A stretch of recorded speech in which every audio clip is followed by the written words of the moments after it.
My name is Ben, welcome to my channel, and Happy New Year. I got new lights for Christmas. They're wonderful and very, very bright. I mean, seriously, this is gonna be so much better than those horribly dim videos I made last year. So every single year I try and make a top 10 favorite movies of the year list just because I enjoy it. But those videos usually don't get a lot of views, so I'm gonna just try and do this off the cuff with not a lot of editing, so apologies if that's a little off-putting. I'm also going to include my top 5 favorite films of 2020 because I didn't make a 2020 video because nothing came out. So stick around to the end of the video if you want to find out what my favorite movies of 2020 were, as well as 2021. Now, without further ado, these are the top 10 movies of 2021 according to me. Starting out at number 10 is a movie I actually saw yesterday. It's Licorice Pizza, which is a terrible title, and yet it's kind of grown on me. I feel it's titled that because these two characters fit together just about as well as licorice and pizza. It should have been really creepy to have a movie where a 15-year-old and a 25-year-old fall in love, but it was honestly both kind of sweet and sad. Like, you've got this kid who really wants to be a grown-up, and you've got this girl who really doesn't want to grow up, or at least can't quite figure out how. And so they keep coming together again and again and again to kind of fill those holes in each other's lives. And that's both sad because they can't properly move forward in their lives, but also kind of sweet. I don't know, it's interesting. It really reminded me of Once Upon a Time in Hollywood, where it's a movie without a lot of plot, it's just characters hanging out, and it's kind of charming. Next up at number 9, we have Shang-Chi and the Legend of the Ten Rings. At one point, this was my favorite movie of the year, and it was at the top of the list for quite a while, because the first half of this year just kind of sucked. There weren't very many movies that I enjoyed at all. And this one surprised me. I thought it was going to be a super generic Marvel movie, and instead it was actually a really fun kung fu movie. The only reason it's not higher on the list is it just kind of hasn't stuck with me. When I left the theater, I was enthralled. I was like, that was fantastic. I adored that. But it just hasn't quite stuck with me like other movies this year have. But that being said, it's still a super fun time, and by and far one of the best Marvel movies Marvel has made in a long time. Like, it didn't feel totally enslaved to that MCU formula, which I really appreciated because this year I began suffering from intense Marvel burnout. So I really, really loved that one. Next up at number 8, another recent addition, Nightmare Alley. This is a movie directed by Guillermo del Toro. It's an old-fashioned noir style movie with a little bit of horror in there, and it is by and far one of the most immaculately crafted films I've seen all year. It is beautifully acted. The cinematography is amazing, and it makes me desperately sad that we never got a BioShock movie directed by Guillermo del Toro. So beautiful to look at. The themes are really rich and interesting. It takes a bunch of dark turns, and the ending is just kind of chilling. This one is still in theaters, and it's bombing, and it makes me so sad because for whatever reason,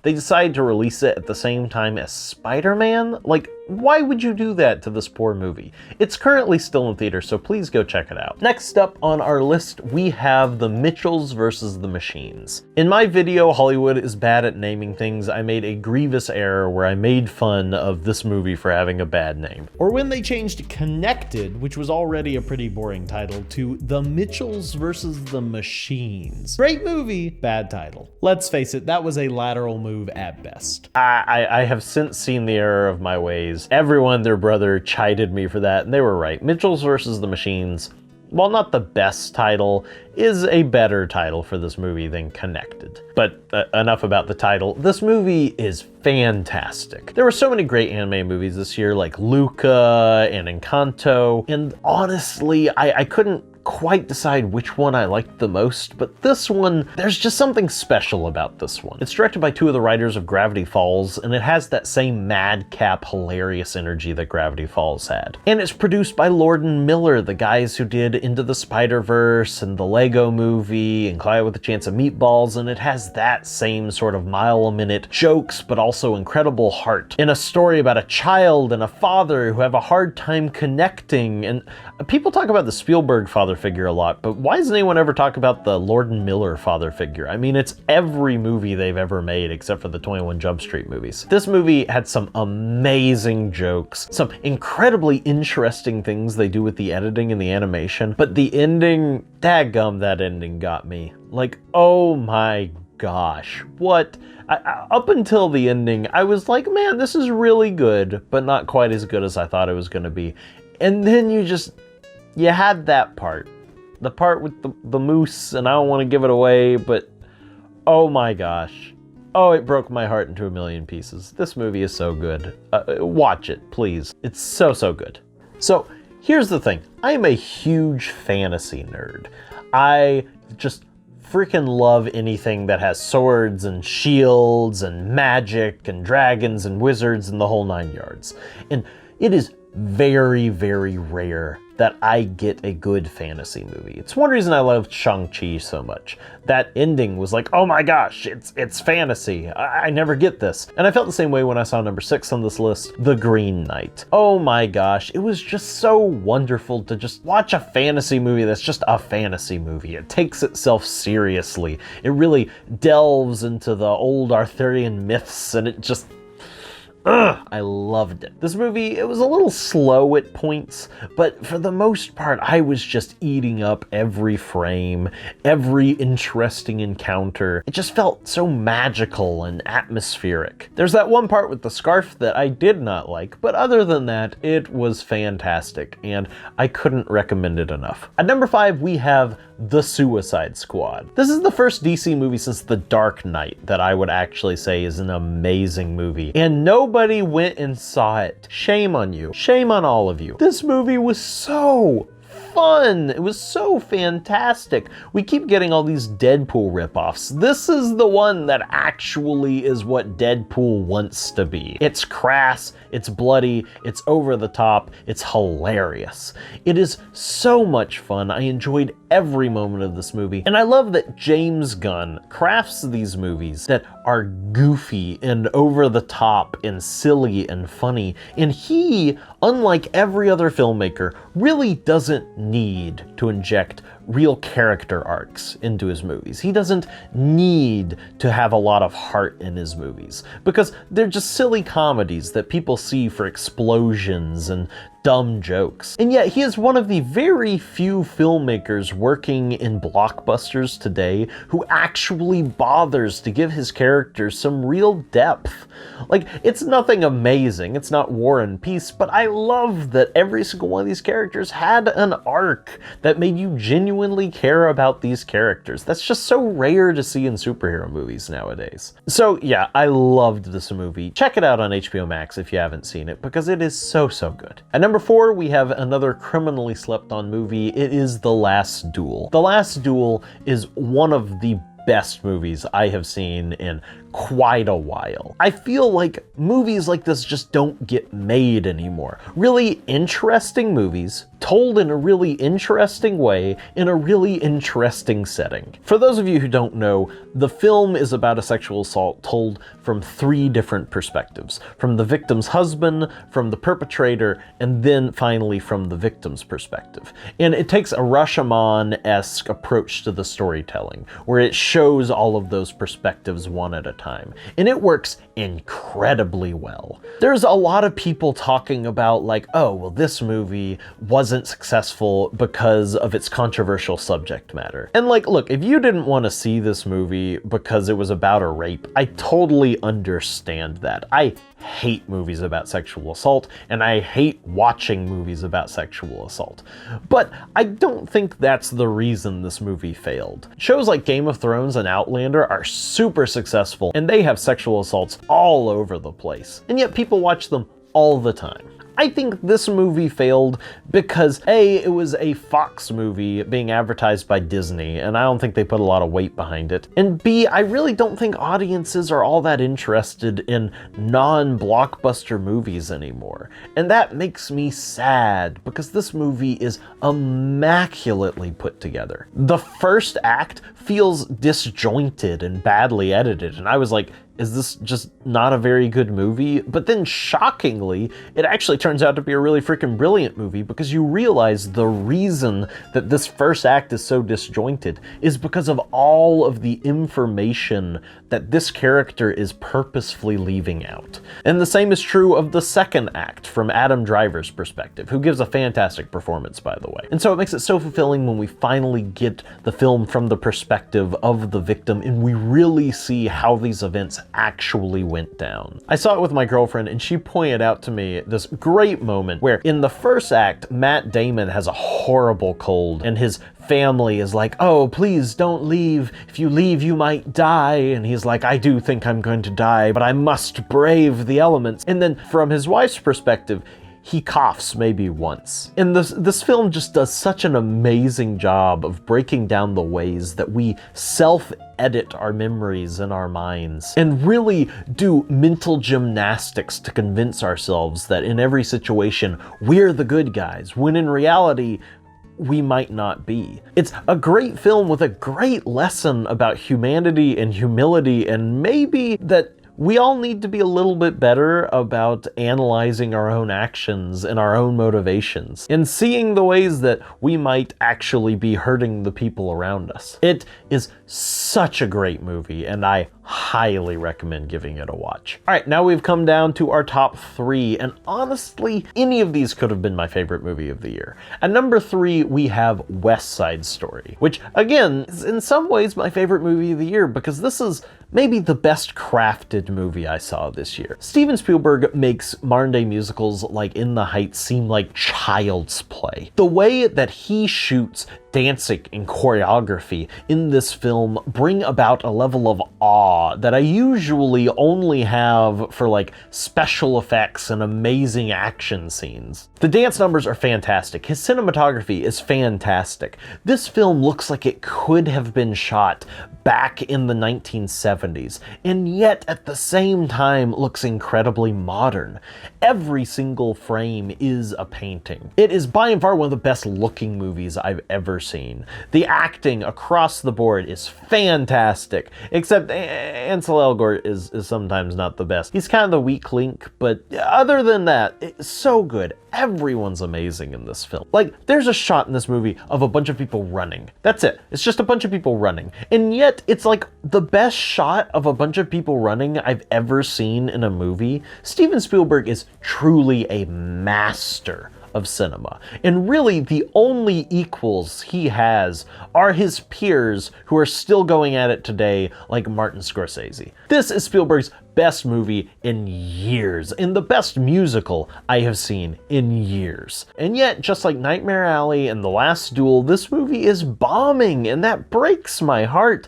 Please go see this movie. This is by and far one of the best made movies I have seen in years, and I highly recommend it. At number 2, Dune. In some ways, just like West Side Story, this was kind of my favorite movie of the year. My favorite kinds of movies are humongous epics. Big blockbusters that take themselves seriously. Movies like Lord of the Rings or Blade Runner 2049 or Inception. And this film really scratches that itch for me.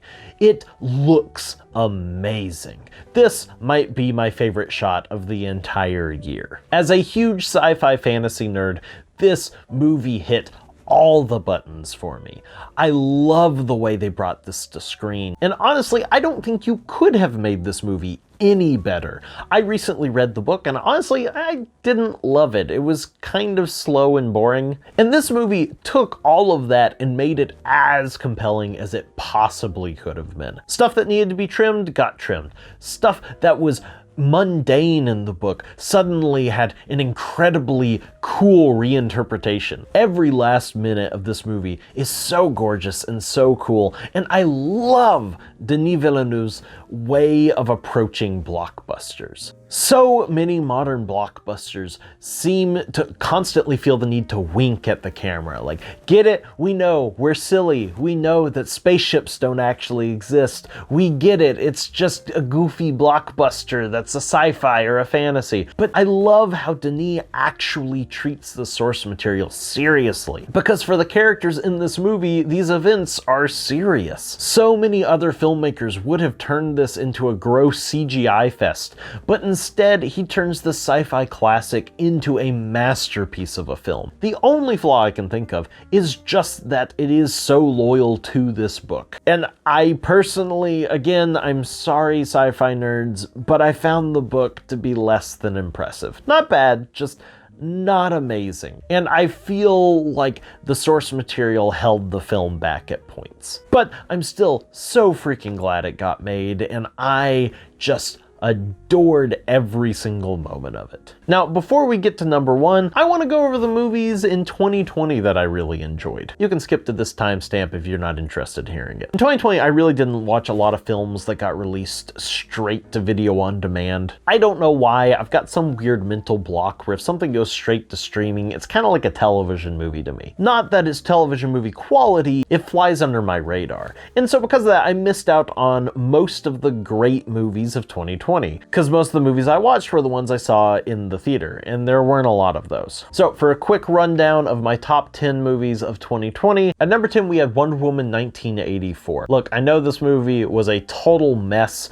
but after the dismal, horrible year that I had in 2020, I just needed something fun and goofy as a palate cleanser, and this movie really scratched that itch for me. At number 9 we had Tenet. At number 8 we had Onward. Not the best Pixar movie, but the ending really did get me. Very, very touching. At number 7, we had Nomadland. Honestly, I found Nomadland to be a little meandering and kind of boring at times, but from a filmmaking perspective, it was really fascinating, and I could really appreciate a lot of the really interesting things they did with the film. At number 6, we had Minari, which was a very charming film that I really enjoyed. Really, the only thing I didn't like about it was the fact that it just kind of ends. I'm not a fan of non-endings, so if you like non-endings, you'll probably love the movie. And then my top 5 were really the only movies I saw that year that I adored. At number 5, we had Palm Springs. This movie is the best rendition of Groundhog Day that we've had since Edge of Tomorrow. It's so funny, it's so fun, it's so clever. Now stop with the time loop movies, please. At number 4, we have The Trial of the Chicago 7, which had Aaron Sorkin's amazing dialogue that made it riveting to watch and incredibly interesting beginning to end. In a year that had so many protests and civil unrest, I really wasn't in the mood to watch this movie, but I'm glad that I did, because it's pretty freaking fantastic. At number 3, we had The Hunt. The Hunt is by and far one of my favorite movies that I've seen in years, and it got very unfairly buried under the political unrest of 2020. This film got canceled by both the right and the left, and honestly, I don't really get it, because I think it's freaking hilarious and incredibly fun, and has a lot of really fun things to say about extremism and us versus them politics. I highly recommend checking it out, unless you're easily offended by politics that don't line up with your own, in which case you'll probably hate it. At number 2, we had The Invisible Man, which is one of the most intense thrillers I've seen in years. Holy crap, it was so good. I love the way that the invisibility suit looks almost like a classic Universal monster with a million eyes covering the whole body. It was genuinely one of the best thrillers I've seen in a long time. And my favorite movie of 2020 was Soul. Soul is by and far the best Pixar movie that we've gotten in years. It's one of the best anime movies we've gotten in years. It's one of the best movies we've gotten in years. This movie is just a therapy session in animated form. I made a whole video about it called Soul, What If Your Dreams Don't Come True, so if you want to hear my full thoughts on the movie, I'd recommend watching that. And those were my favorite movies of 2020. Now, on to my favorite movie of 2021. And my favorite movie is Spider-Man No Way Home. Dadgummit, I feel like such a plebeian putting this as my favorite movie of the year, but it is. I honestly was pretty dang sick of the MCU at the end of this year. I was so very tired about how every single MCU movie just refused to let it go there, to let there actually be real emotions in their movies, in favor of silly quips and mindless action scenes with no real stakes. I just wanted a Marvel movie to actually make me feel something, and then it did. Oh my gosh. Honestly, I would probably say movies like Dune or West Side Story are better movies than this movie, but those movies didn't make me feel like this movie did. I don't like this movie just because of all of the fan service. No, the reason I like this movie is because of the emotional journey Peter Parker goes through. This is the movie where he goes from being a spider boy into a Spider-Man, and it is incredibly compelling and incredibly emotionally moving. It made me laugh, it made me cry, it was suspenseful, it was fun, but it was also gut-wrenching and sad. It made me feel things, man. So yeah, I adore Spider-Man No Way Home. And if this is the direction that the MCU is going in, then I'm actually excited for the MCU again. Because if we get more movies like this, I'm there opening day. Anyways, those are my top 10 favorite movies of 2021, at least for now. I always wind up changing my mind and swapping positions around. But what were some of your favorite movies of 2021? Let me know your full top 10 list in the comments and let me know. And as always, thanks for watching.